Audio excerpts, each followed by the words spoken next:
to part 2 of the pre-season VLMS podcast with myself, Neil Heatley. Bernd Schmidt still joining me, but this time we have some interviewees. We have some other people joining us. We have Elise Skinner, who's team manager of Eidos Motorsport, Felix Heinen, who is one of the drivers of the new team Green Flashes, number 66 car driving the Ferrari F458, and Ruben Correa Alves, again one of the drivers of one of the new teams, the number 87 Scuderia Leone, this season driving a Corvette C7R.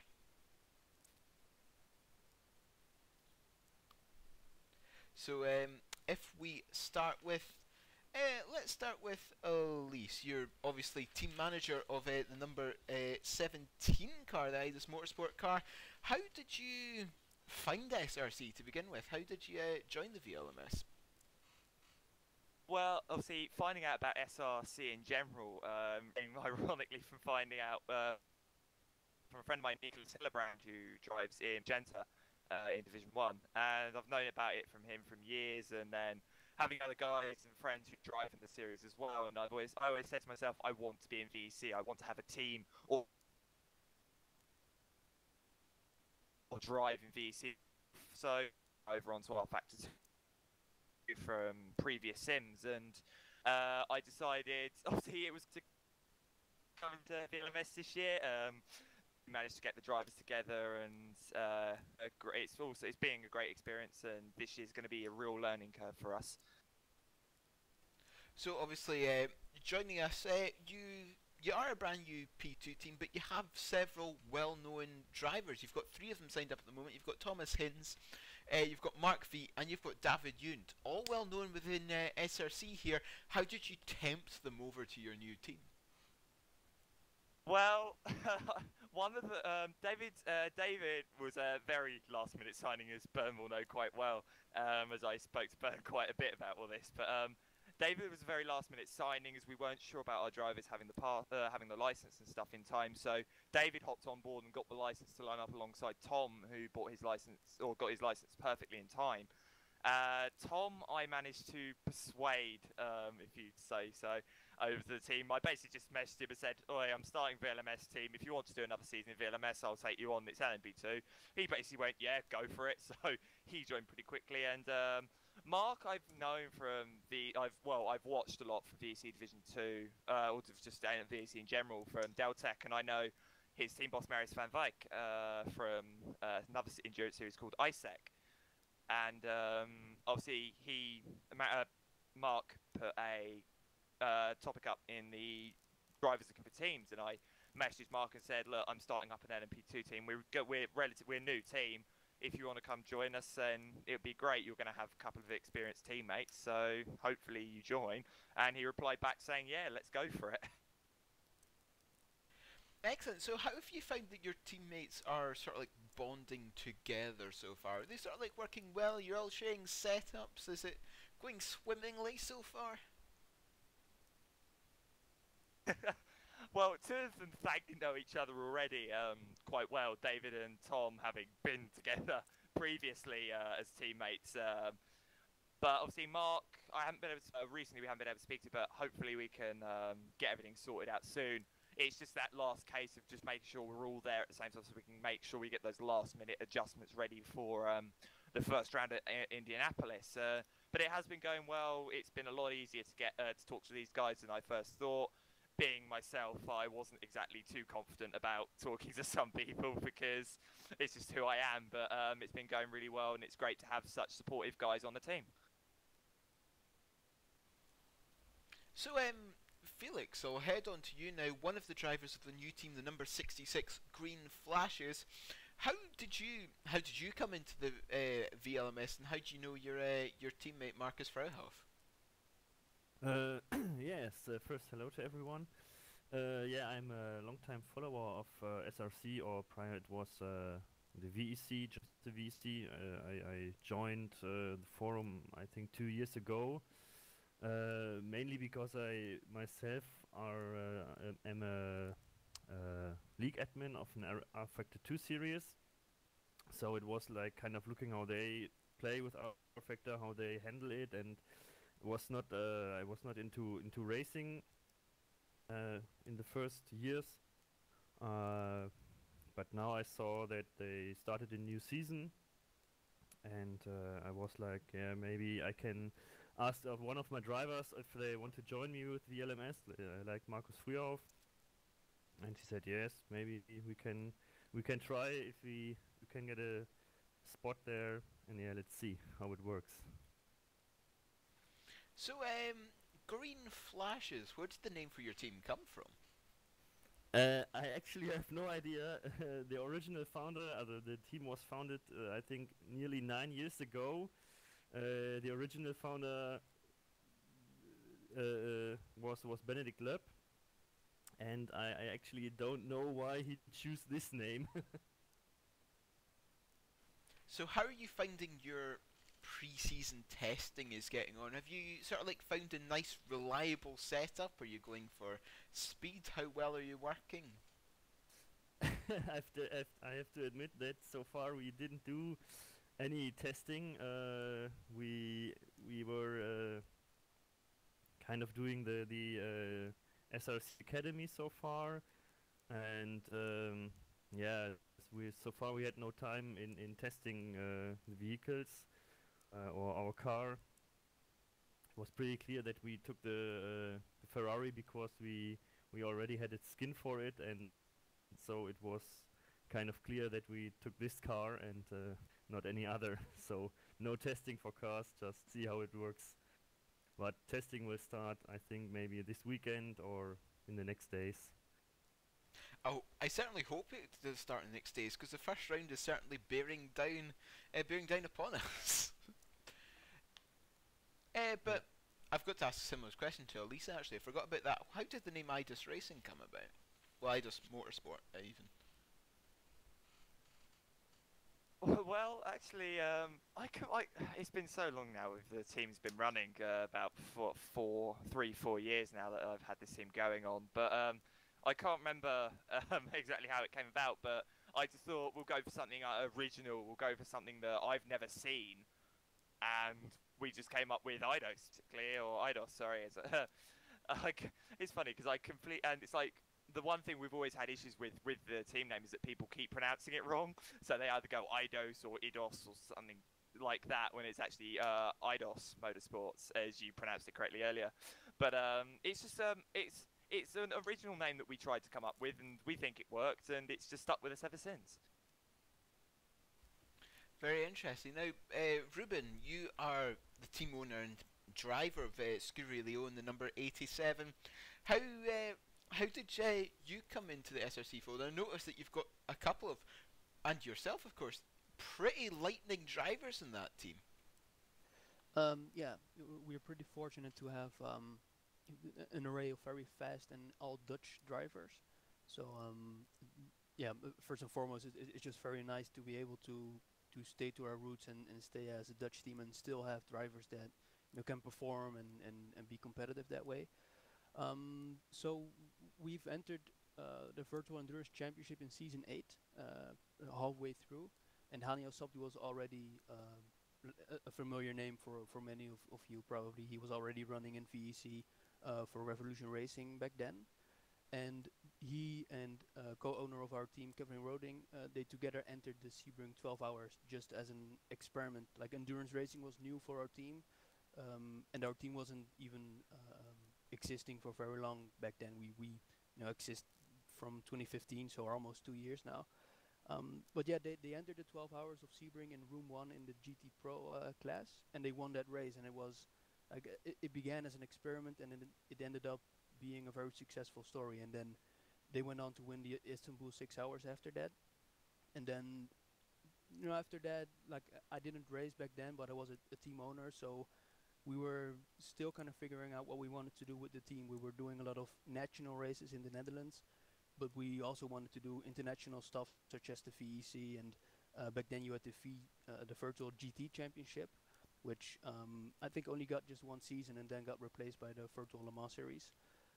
So we did the VGTC, and then we did look around for just opportunities. But yeah, that's how we entered. Just Hanio Sapti being already here, and then he kind of pulled us in, and then yeah, here we are. I've got to ask something similar. How have you three found getting on so far? Because of course, with uh, those caliber of drivers, you've certainly got to think that you're in with a shout of the GT Championship this season. Yeah, it's of course with like drivers that are very competitive and very quick.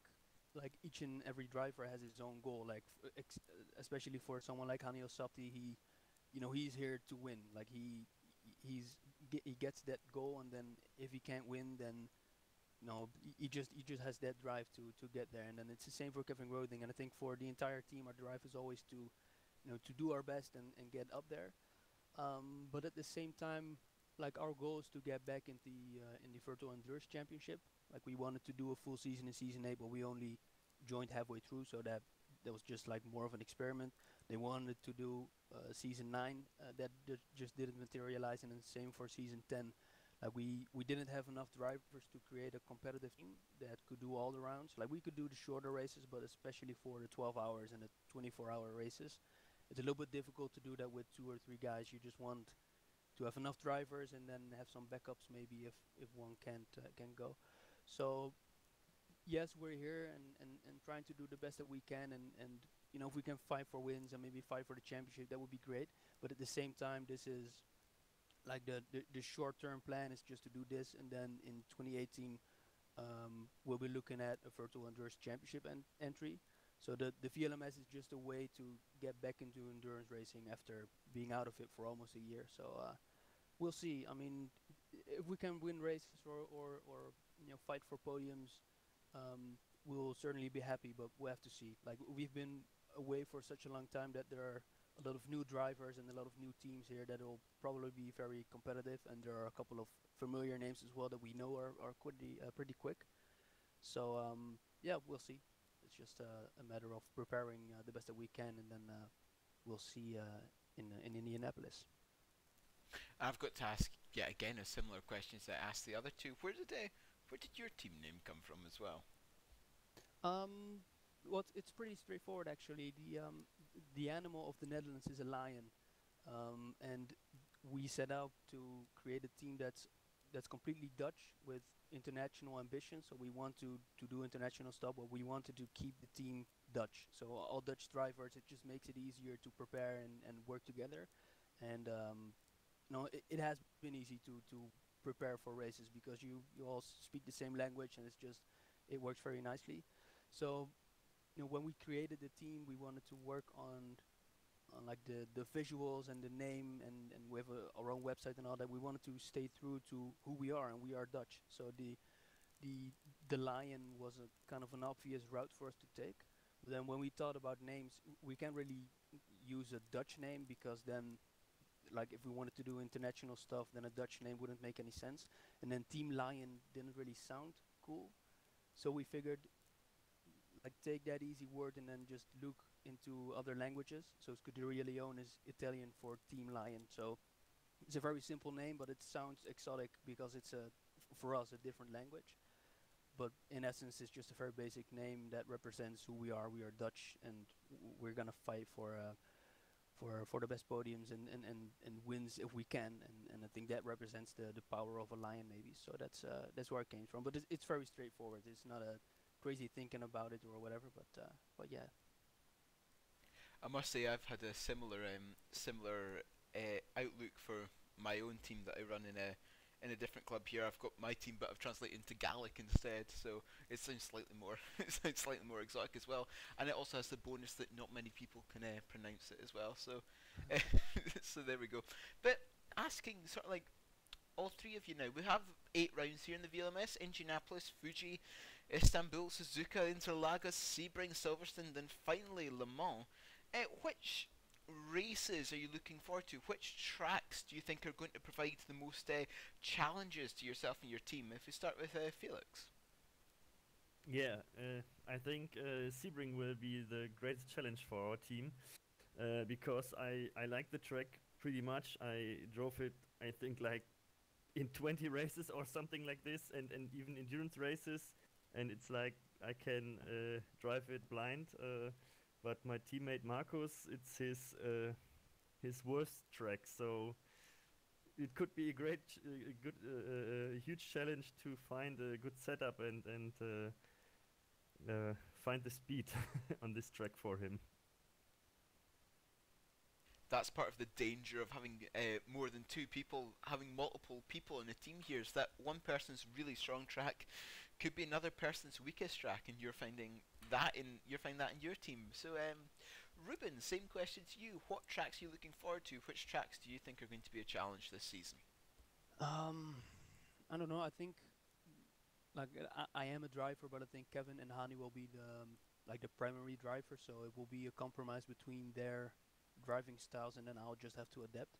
But I think as a team owner, I'm looking forward to Sebring because we did that 12 hours as an experiment and then won the race. And then I think coming back to that race, although it's just 4 hours this time around, but still getting back to that track, brings up good memories. Although we did that race in a Ferrari and it was the previous version of the URD GT pack, so the cars have changed, and then we have taken a different car altogether. So it is probably going to be a different race altogether. And then I think the Corvette has a lot of grunt, so you have a lot of torque. I don't think the top speed is the best of any cars, but you have a lot of torque, so you can get out of the corners pretty well. So I think as soon as we have a setup that enables us to get on the throttle early on in the exit, then I think we can enjoy tracks with long straights where we can just get out of the corners pretty quickly. So Indianapolis, Fuji has a long straight. Istanbul has a long straight after at a couple of corners to the left. So I think the track with the straights, but at the same time, I think the Corvette can go around the technical tracks as well. So we'll see. It's shorter races than the VEC. So as far as that concerned, it's a sprint from beginning to end. So we'll have to see what the priorities are as far as tires and fuel and all that. So yeah. And Elise, you as well. Obviously, being a team owner, not a driver at the moment. Perhaps not as you might not quite know the answer to this question, but yourself personally, what tracks are you looking forward to, and do you know what tracks your team are looking forward to, your drivers? Drivers wise, I'm not actually too sure, but I definitely know 100% they are so glad that we're not returning to Road Atlanta, because last year that race at Road Atlanta last year was not fun for them, and they didn't particularly enjoy the weather conditions. But this year, I'm personally looking forward to Indianapolis, Sebring, and Le Mans, the big three. The big three, as I'd say, VC calendar, because they are just the three races that I love in general. I love Indianapolis for the circuit. I love Sebring just for the atmosphere and the skill and just the speed that you can get. And Le Mans I love just because it's Le Mans. Like, how can you not love Le Mans? But I'm definitely looking forward to those three races. We want to really prove as well in the first race at Indy that we are here to actually do well. But hopefully our guys all agree with me on that. If they don't, well, then we'll see what we can do to make sure that we can get the best result from the tracks. Indeed, and also not forgetting, we actually have a fourth team. We have a fourth driver here. We have a fourth team owner. VLMS director Bernd Schmidt is a driver for Blackhawk Racing. So I've got to ask you sort of like the same questions. What are what tracks your team are looking forward to, and how are they getting on so far? Well, as far as I know, my drivers love Le Mans at all because, it's a big one. It's historical, and as Elise said, who don't love Le Mans at all? Well, I know both of our drivers, Alexei and Boris, are completely new to endurance, so we have catched them from the SRCA. And we'll test them in the VLMS and bring them into the endurance stuff. We bring them how does it work with the setups, how does driver changes works, and all the stuff. Beside of those both new drivers, we have also Alex Breitigam. He's a good known driver from the VEC as well, because he won the GT championship last season in Rome 2, and he will give all his experience into this team, and he will lead both drivers through the whole season. Maybe he will also have a drive in some race when one of the others can't do it. So let's see how this will work out in the end. And I guess the biggest challenge for our drivers will be Suzuka or Istanbul, because these are technical tracks. You need a good setup for both tracks, a good balance setup as well. So yeah, let's see how the drivers will improve during the season, and maybe we will take them into a VC team then for season 11, like we have done with our last year's VLMS drivers. I just sort of like another question to all of you. Obviously, you all have your own goals and ambitions. Where are you looking to finish this season? Who do you think your biggest rivals are going to be? We'll start with Ruben for this one. Well, yeah, as I said, if we can fight for wins, then that would be great. But then again, like it's not that we're new to SRC, but then we've been away for a short while. So there are a couple of teams. I'm looking at the entries now in the GT, like with the core team. We recognize SimTech Team Netherlands, a couple of guys that I know personally from another league. We see a couple of teams that we know, but there are a lot of new teams for us at least. A couple of teams that we haven't seen before. So I wouldn't be able to say, like, I know Nico Barkley was a rival of us in the virtual GT championship a year back. So we know that he's quick, and we see a couple of other drivers that are very quick. So it will not be just easy to win every race, even with Kevin Roding and Hanio Sapti in the car. But we'll certainly try to get up there, and for me personally, I love it to see teams that we already know and teams that are new, that they are competitive as well, and then we can race and actually battle for those podiums. And then yeah, as I said, we'll see during the season. Just try to prepare, and then see in Indianapolis. Yeah. Bernd, I've got to ask you, what are Blackhawk's ambitions for this season? Well, we have planned, to test the drivers, to get them into the rhythm of the endurance racing. And, well, we would be happy if they can finish some races in the top 10 and maybe also in the top 5. But I would say the highest goal for us is to have a decent season, to bring them the experience of endurance, and fight for top 10 positions would be really, really good for us in the end. Elise, what are IDAS's ambitions in the first season? Are you just looking for a nice season? Are you looking to be challenging for wins, for podiums? What are IDAS wanting to get out of this season of the VLMS? To lightly quote what David said in a chat the other week, we are going to win this. We want to win this, and we want to prove. Like, I came here originally before we had all three drivers confirmed going. We just want to finish. We just want to get points. We want to have a decent season. Now we've got such a strong lineup. I'm going. We actually should be challenging for podiums and wins here. We want to make sure that we can prove straight out the bat that with a strong team behind us, we can really be challenging up the front. And especially knowing that one of the other teams in the LMP2 field is a team that I actually speak to one of the Division 2 drivers quite regularly. We want to try and beat them as well. So if we can beat them on a regular basis, I'll be happy, even if we don't challenge for wins. Fighting talk there from the owner of IDAS Motorsport, coming out wanting to win the championship in their maiden season here. So IDAS perhaps a little dark horse in that P2 class. And finally, Felix, what are Green Flash's goals for VLMS season 2? Yeah, at first I think we have to settle in the field of GTs. We have to see how our pace is, and then we can see what we can achieve during the season. I myself have done around 6 seasons of endurance racing so far in R Factor 1, but that is like, I say 3-4 years ago, so I don't have that much of experience in endurance racing right now, like I had the days before.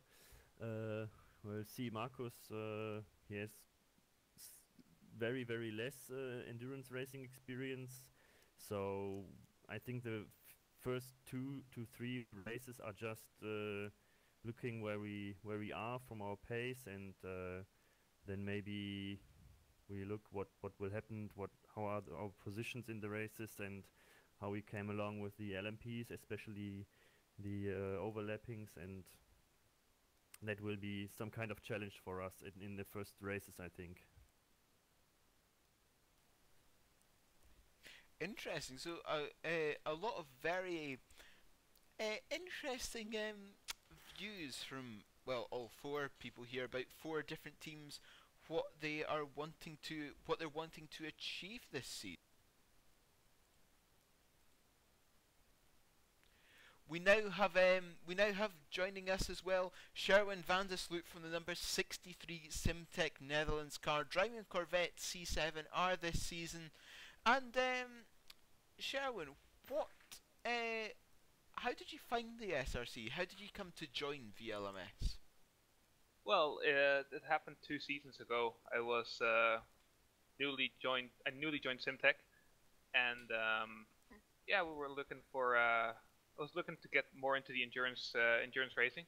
VEC already had a big reputation, of course, and yeah, I signed up one day, just seeing what opportunities there were, and yeah, just not long later, I ran my first race at VEC and SRC, and yeah, what is now. Yeah. So how are you getting on with your two co-drivers at the moment? How have you been getting ready for the season? Are you finding it's going well? Are you finding that you have different driving styles, so it's very difficult to make a setup? How are you finding it so far? Yeah, we're we know each other for as long as I've joined Simtech, and I've known Cheered Fedema for a couple of years now. So far, the pre-season testing has gone fairly well. We are indeed noticing big differences in driving styles. So that's definitely something we're still working on. And but yeah, we have a good understanding amongst the three of us. We know what we like in a car. We know what concessions to make. So I think the dynamic within the team is pretty good. And just looking forward to the season a bit, what are Simtech Team Netherlands' goals this season? Who are you looking to fight with? Where are you looking to finish in the championship? Well, obviously, I think every team will say this. We're hoping to finish up as high as we can. Really, putting a target down for us is tricky. I mean, I have of our team the most experience with GTs. Alexander recently only has driven prototypes really in the last couple of years. For Cheer, this will be his first endurance experience with GT cars. So in that respect, we'll just have to see how it pans out. But I think we're definitely hoping to be at least in the top 10 every round, which is something we think we can achieve. And of course, we have 8 rounds this season. Which of the 8 tracks are you looking forward to? Which ones are you dreading? Personally, I'm a big fan of Silverstone, especially. I've always gone well at that track, so that's definitely one to look forward to for my track. I'm not so much looking forward to would be Istanbul. I'm always struggling to find a good rhythm there, but it's part of the calendar, so it's just one of those obstacles throughout the season that you have to overcome.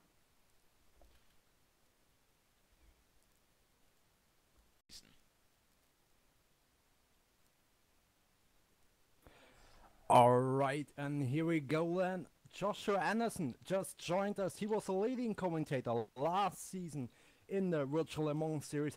This season, we will miss his pretty voice then for the VLMS, but he has joined us now here in the second part of the VLMS podcast. So Josh, great to have you here, and tell us, what was your experience last season in the VLMS, and what's the point you have loved the most?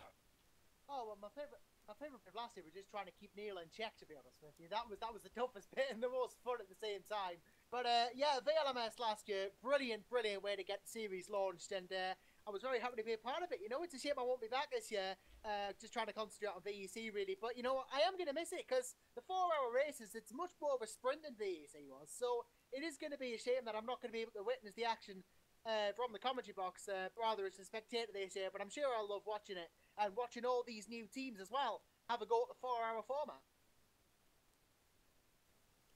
Indeed, that's the really interesting point you have spoken about. Also, I guess Neil will miss you a much in the commentator booth for this season, because both of you was doing such a great job last season. You made what the VLMS was last season. So, Josh, you know, One Echo won the last season in the LMP2 class. Now they have splitted their team. So Borja is now driving with Michael Folker in the One Echo car, and Nico is driving with Arvin Taruna in the One Echo GT car. What do you think will they do in the upcoming season? Well, I think One Echo are going to be a serious force to contend with this year. Fulcher and Milan look strong lineup, and it's going to take a lot to take the VLMS title from the team there. And the One Echo GT entry as well, I feel that's new for VLMS, you know. And Barkley and Taruna, again, a very strong lineup, going to be very strong competitors for the winning GT as well. So it could be that we get more One Echo cars in the VEC in the future. But, you know, Milan and Fulcher, that is a strong lineup in P2 at least. And then also we have a couple of new teams here in the VLMS, such in both classes. So what do you think can the new teams bring up in the new VLMS season? Did you think so they can fit really good in it, or did you think maybe they need a bit of experience and they take 1 or 2 rounds till they came up with their full speed then? I think it is going to be quite difficult for some of the teams, but, you know, some of the other new teams have got really good-looking lineups as well. I mean, you look up and down the grid, you've got the likes of IDOS Motorsport, you've got Thomas Hintz, Mark Veit, David Junt as well. Junt and Hintz both part of the Uber Racing by Basileia squad last year, and they did very well. So IDOS have done very well to pick up 2 good drivers. Then Mark Veit as well looks pretty promising too. And in the GT as well, you've got the likes of Rygian Racing, Miguel Sancho Caro and Felix Antoine Fortin, one of the Fortin brothers. Felix Antoine's going to be a serious asset to Rygian as well. And, you know, a lot of these new teams as well, even the likes of Team Drago as well, the 39 car, Nick Newcomb, Thomas Lutey, Olivier Fortin as well. All these new teams seem to have picked up existing VLMS talents, and it's going to be quite easy for the teams who have already got these drivers who have proven themselves in VLMS to adapt to, you know, just coming into the VLMS and giving it a go, really, because, you know, the drivers are already very solid. Nick Newcomb as well, you know, for once, I know him very well, and he's a fantastic driver as well. Thomas Lutey really impressed me last year, and Olivier Fortin, going to be interesting to see how he does in the P2 as well. So, you know, for these new teams who are bringing new drivers in, it might be very difficult. But for some of the teams who have already got established talent, they might find it easier than they would have, might find it easier than they thought. So also, you're one of the commentators. You know Scuderia Leone from the last times back in Season 8 in VC. You always will remember the battle between Hania Sapti and Niki Cekovic we have seen in Season 8 of the VC. That was a horrendous battle between those. So what do you think could Scuderia Leone done in the new VLMS season? Scuderia Leone were always a threat in Season 8. I remember it. They were always one right at the top there. And Haniel Septi, Kevin Durant, and Ruben Correa Alves in that GT car, the Corvette C7. The number 87 is going to be a serious threat to the GT field. I think Leone, it would be daft to say they're not going to be up there with the rest of them because, well, they were so good in Season 8 and now they've come into the GTs and VLMS as well. I reckon the Dutch outfit are going to give everyone some serious strife. Indeed, this is speaking out of my own soul what I was thinking about. Also, we have a new entry in the LMP2 car, which is really well known from the VC, the 3-Ride Motorsport with Martin Fuhrman and Henning Wallet. You know them from the past VC seasons out of the LMP1 car. You know how they behave, you know their speed. What do you think can they do in the LMP2 class here in the VLMS? Well, 3-Ride are going to be a very, very interesting quantity. As you rightly say, Fuhrman and Wallet, more known for their LMP1 exploits, but you know, this is a step down to LMP2. It's a move to the VLMS. It's a different challenge for the Germans. And, well, they are quick drivers. We know that. And their experience is going to come in leaps and bounds. But the Oreca 05 is a completely different beast to any of the LMP1 cars. You know, the Porsche, the Rebellion, the Nissan, the Audi, they're all completely different to this Oreca. And it's going to take a lot of practice and a lot of testing to get used to the car. It's slower in a straight line. It has similar sort of cornering characteristics. But again, it's a totally different beast to the P1s. And they are going to find it quite difficult to adapt if they're not careful. And then also one other team I have to ask you about, the Mellor Motorsport car. You know, one of the Vipers of the last season, they was having so many tough luck during the season, get bombed out by similar LMP2 cars. So what do you think can they do in the new VLMS season? What do you think could they show us, which they have maybe shown us last season? So let's see when it works better for them. What are your exceptions for those? Well, Mellow Motorsport, I know me and Neil were on about this last season. They just never could seem to find any luck in that Dodge Viper, the team of Lee Russell and David Hart. They come back this year, they're not Viper team anymore, they're a Ferrari 458 now. Maybe the change of cars is going to give them different fortunes, I don't know. But Mellow were always up there when they were on it with the best of them last season, but they could just never have the luck to go with it. It was always luck that brought them down, getting involved in incidents. But if they can get some clean races in this Ferrari, they might stand a chance of being near the front again. So, and my last question to you before I will heat over the lead to Neil back. What do you think? Which team from the VLMS will we see maybe in VC Season 11? Oh, that is a tough one. It really depends on how things go. I mean, you look up and down the field, you've got lots of potential candidates. I mean, Seawolf Netrace Motorsport as well. They've got Linus Nunval, Eric Vestrom, Colin Blamey as well. Lots of good drivers looking in that Seawolf car. You've got the One Aqua team in P1.